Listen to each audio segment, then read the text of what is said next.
Teks cerita pendek oleh Herdi Nilawati, SPD MPDI, MTSN 1 Banyuwangi.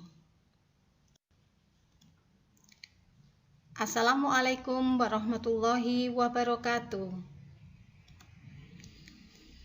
Bagaimana kabarnya anak-anakku yang soleh dan solehah? Semoga hari ini kalian sehat walafiat dan selalu dalam lindungan Allah Subhanahu wa Ta'ala. Kita berjumpa lagi dengan Bu Erni dalam materi teks cerita pendek.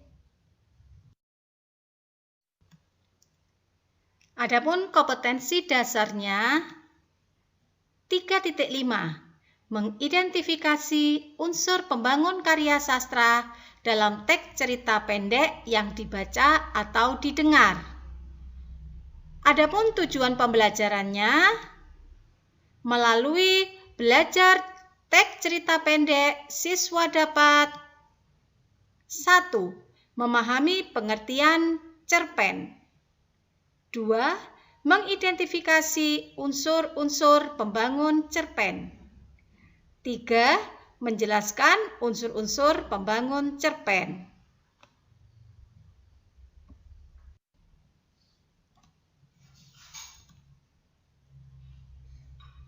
Amati gambar berikut. Anak-anakku, apakah kalian suka membaca cerpen?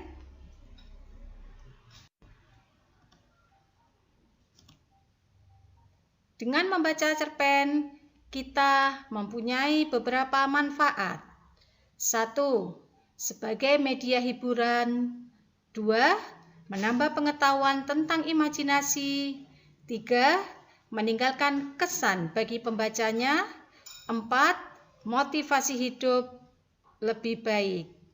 Itulah manfaat jika kita selalu membaca cerpen. Mari kita belajar tentang cerita pendek. 1. Pengertian cerita pendek.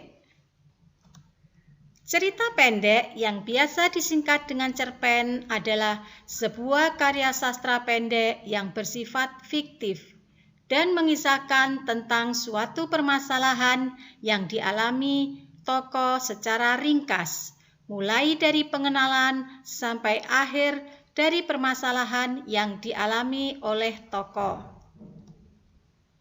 Cerpen berbentuk prosa. Pada umumnya, cerpen hanya mengisahkan satu permasalahan yang dialami oleh satu tokoh. Selain itu, cerpen hanya terdiri tidak lebih dari 10.000 kata. Hal inilah yang membuat cerpen dapat selesai dibaca dalam sekali duduk.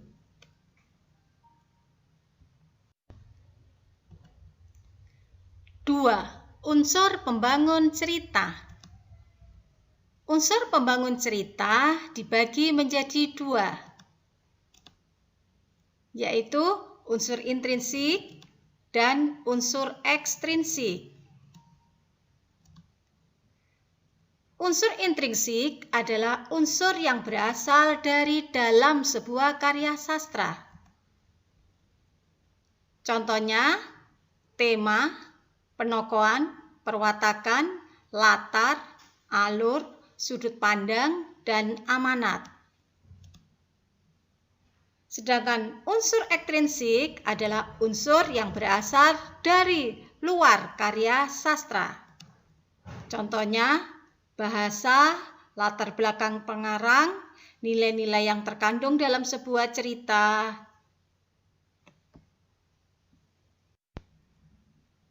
Kita kali ini mempelajari tentang unsur pembangun cerita, yaitu unsur intrinsik.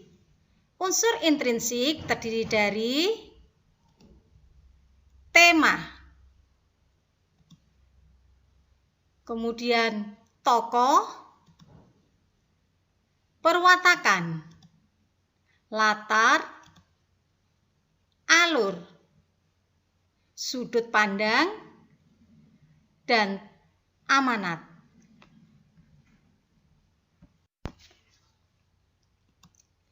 3. Unsur intrinsik cerita pendek. A. Tema. Tema adalah gagasan yang menjadi dasar sebuah cerita. B.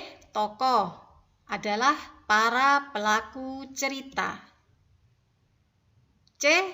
Perwatakan atau penokohan adalah karakter yang dimiliki oleh pelaku cerita.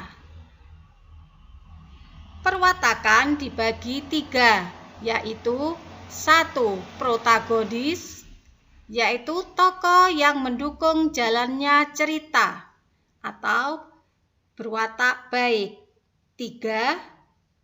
Antagonis, tokoh penentang cerita yang berwatak jahat.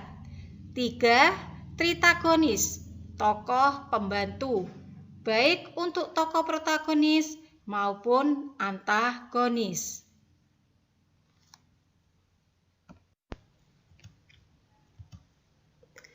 Ada 2 cara dalam menggambarkan perwatakan atau penokohan, yaitu teknik analitik, teknik dramatik. 1. Secara teknik analitik, yaitu teknik yang menggambarkan tokoh secara langsung, tidak berbelit-belit. 2. Secara teknik dramatik, yaitu teknik yang menggambarkan tokoh secara tidak langsung.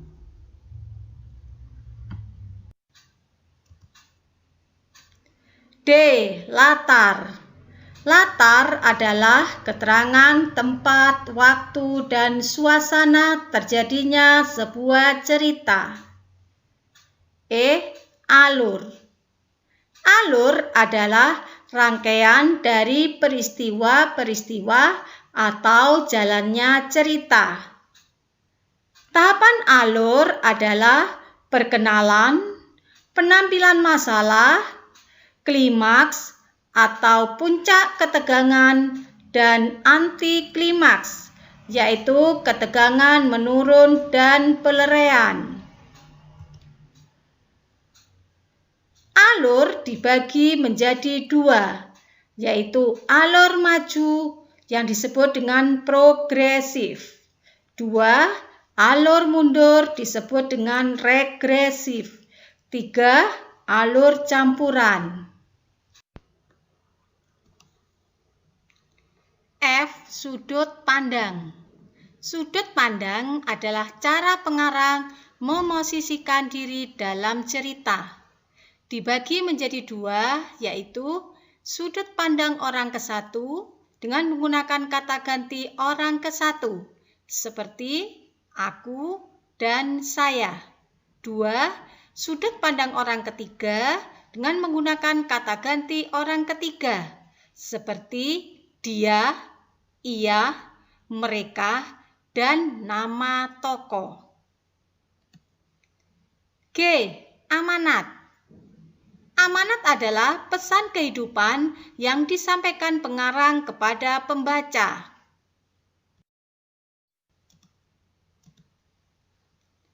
Demikian pembelajaran teks cerita bagian 1. Untuk struktur dan aspek-aspek kebahasaan teks cerpen, silakan simak pada video pembelajaran teks cerpen bagian 2. Selamat belajar dan terima kasih. Wassalamualaikum warahmatullahi wabarakatuh.